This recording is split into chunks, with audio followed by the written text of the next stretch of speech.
Bonjour, alors je me présente vite fait, je m'appelle Fiona, j'ai 35 ans, je suis maman de 3 enfants et ma spiritualité s'est grandement ouverte ces derniers temps. Voilà, j'ai été la chercher, mais elle s'est intensifiée énormément. Voilà, je suis pas du genre à faire des vidéos, à parler en public ou... Voilà, je suis j'ai toujours été d'ailleurs, je travaille dessus, quelqu'un de timide, de réservé, quelqu'un qui aime bien être dans son coin.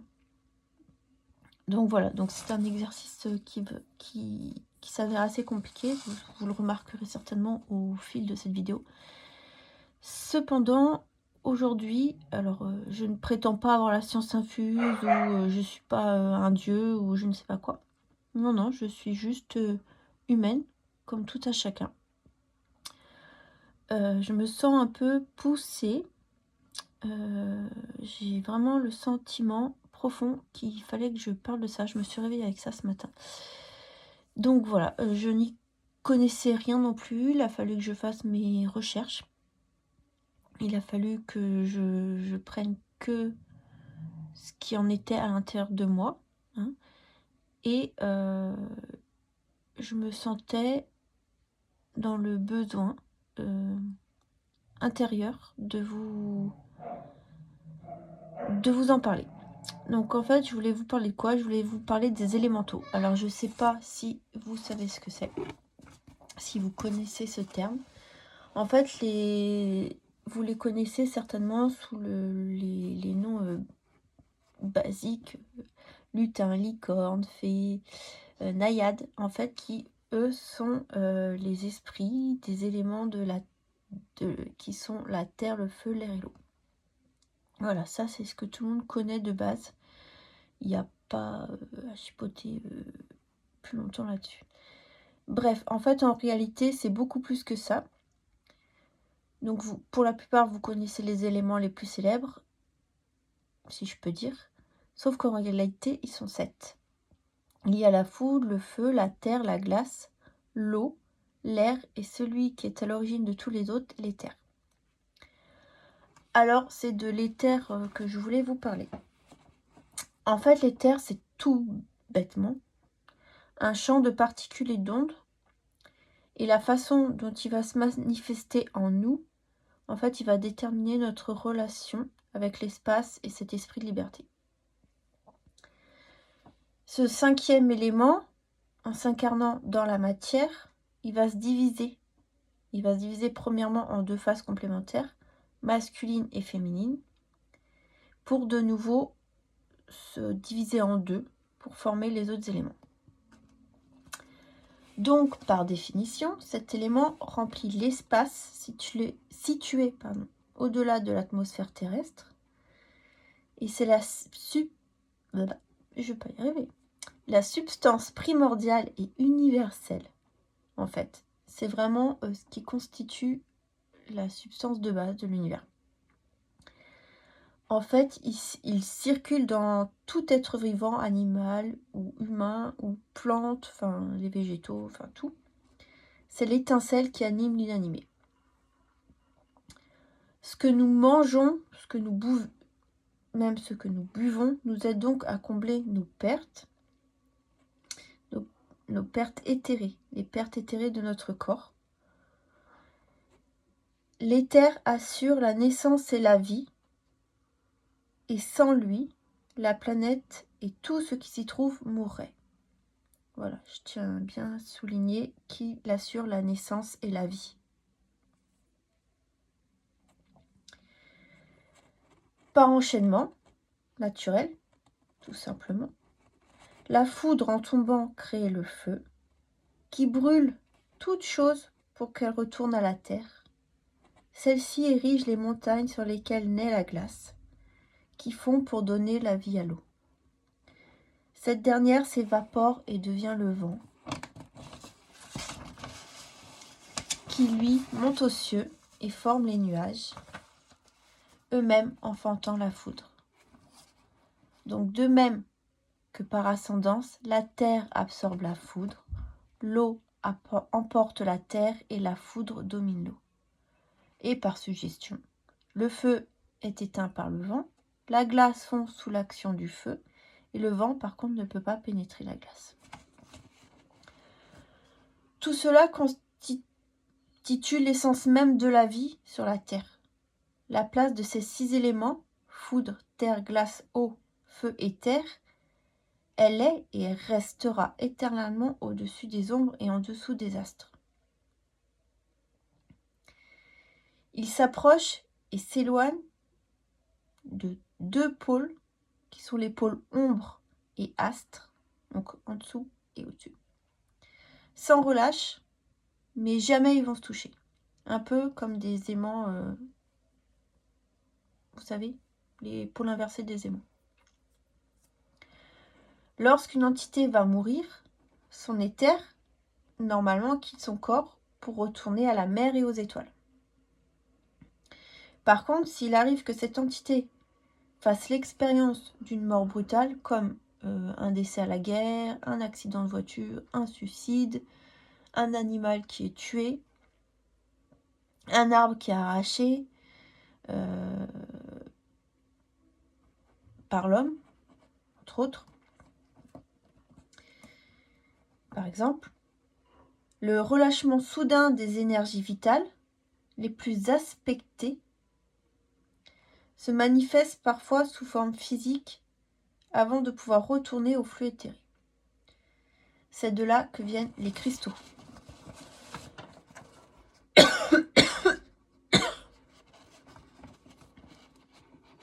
Bref. Ce phénomène peut également se produire lorsque cette blessure est affligée donc directement sur l'environnement lui-même. C'est donc pour ça qu'on trouve des cristaux dans certaines régions plus que dans d'autres. Tout ça pour en venir au fait qu'en réalité, nous vivons dans 2 royaumes appelés royaumes jumeaux. Ce sont 2 plans séparés qui se superposent. Donc le royaume physique, là où les corps et les lois physiques existent, donc là où nous vivons, et le royaume éthéré qui est un royaume sans substance, mais qui lui, par contre, contient l'essence de la vie, puisqu'il contient l'éther. De ce fait, en fait, lorsqu'un objet du plan physique meurt ou est détruit, son éther retourne dans les courants éthérés, et lorsque quelque chose de nouveau naît dans le royaume physique, il a pris vie en fait grâce à l'énergie du plan éthéré. Voilà, ça tourne. Ainsi, un équilibre naturel et parfait est maintenu entre les 2 royaumes, tout simplement. Chaque plan exerce une influence sur l'autre. Il n'y a pas un sans l'autre. Le plan éthéré, lui, il exerce une influence conséquente, par contre, et vice-versa. Le plan physique, lui, donc du coup, il va bénéficier de cette proximité, en devenant riche en éther ambiant, ce qui lui apporte la vie et l'abondance. Donc la terre, les humains, les plantes, les animaux vivent grâce à cette essence d'éther. On est d'accord. Vous comprenez comme moi, je pense. Je vous laisse vous en faire vos conclusions. À l'inverse, lorsque les plans sont distants, le plan physique souffre, lui, d'un climat donc rude et d'un manque de vie. On va trouver ça plutôt dans les déserts arides, à certains endroits où voilà, c'est plus compliqué. À l'inverse, les plans sont distants, donc manque de vie. Si pour une raison quelconque, je dis bien quelconque, un des 2 plans venait à être endommagé, l'autre en souffrirait, ce qui conduirait à l'extinction finale des 2 royaumes. Quant au monde éthéré, en fait, lui, sa plus forte volonté, en fait, c'est la manière dont le plan physique va se maintenir en état d'éther pur. Ce qui pourrait permettre au plan physique de voyager entre les 2 mondes, guidé par des balises, je les mets entre guillemets parce qu'on appelle ça des balises, mais c'est un peu comme les avions qui atterrissent, vous voyez, et qui décollent, il leur faut des balises de lumière. Ce qui lui permettrait de retourner Donc, ces balises lui permettraient de retourner après à son corps physique par la suite. Donc, si lors de n'importe quelle chose, vous vous retrouvez dans une volonté, en fait, de partir de votre corps, le seul moyen, en fait, serait ce petit cordon de balise lumineux qui vous ramènerait à votre corps. Sinon, vous serez perdu dans le monde dans le plan éthéré, perdu, à plus personne. Ces balises appelées éthérites, elles se trouvent généralement dans les zones où les plans sont proches et où la vie est abondante. Donc, ce qui va pousser l'homme à s'y installer. Sans ces balises, en fait, comme je disais juste avant, l'homme, pris dans sa volonté éthérée, dériverait indéfiniment dans le plan éthéré sous sa forme la plus basique. Je dis l'homme, ça peut être l'animal ou toute entité. Je prends l'exemple de l'homme, puisque nous sommes des hommes, des humains. Donc, il dériverait sous sa forme la plus basique, jusqu'à ce que Aidelin lui donne une nouvelle forme, créant, et ça risque de créer un déséquilibre entre les deux mondes, donc entre les deux plans. Parce que du coup, cette essence éthérée sera partie sans raison valable en soi. Elle n'aura pas retrouvé le chemin, du coup elle va errer, il va y en avoir plus d'un côté que de l'autre, ça va créer un déséquilibre. Alors Aidelin, en fait, c'est le cristal mère qui repose au plus profond de la Terre et qui génère une concentration massive d'énergie vitale éthérée. Et ça signifie la volonté de la lumière.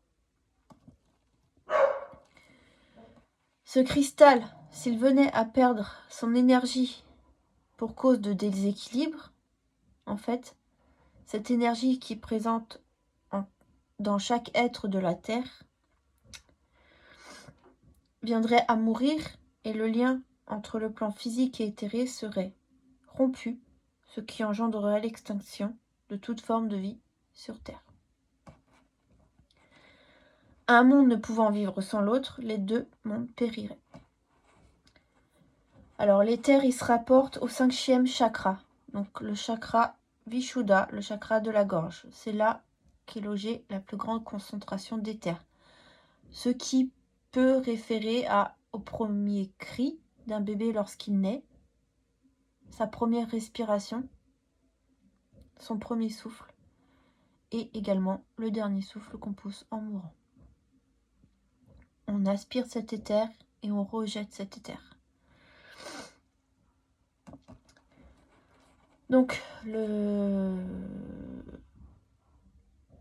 chakra de la gorge, en fait, lui, il va permettre d'alimenter un peu tous nos autres chakras, en haut et en bas. Ce qui va permettre à notre corps, en fait, d'être équilibré sur le plan des chakras, sur le plan donc physique et émotionnel, pour faire un équilibre parfait.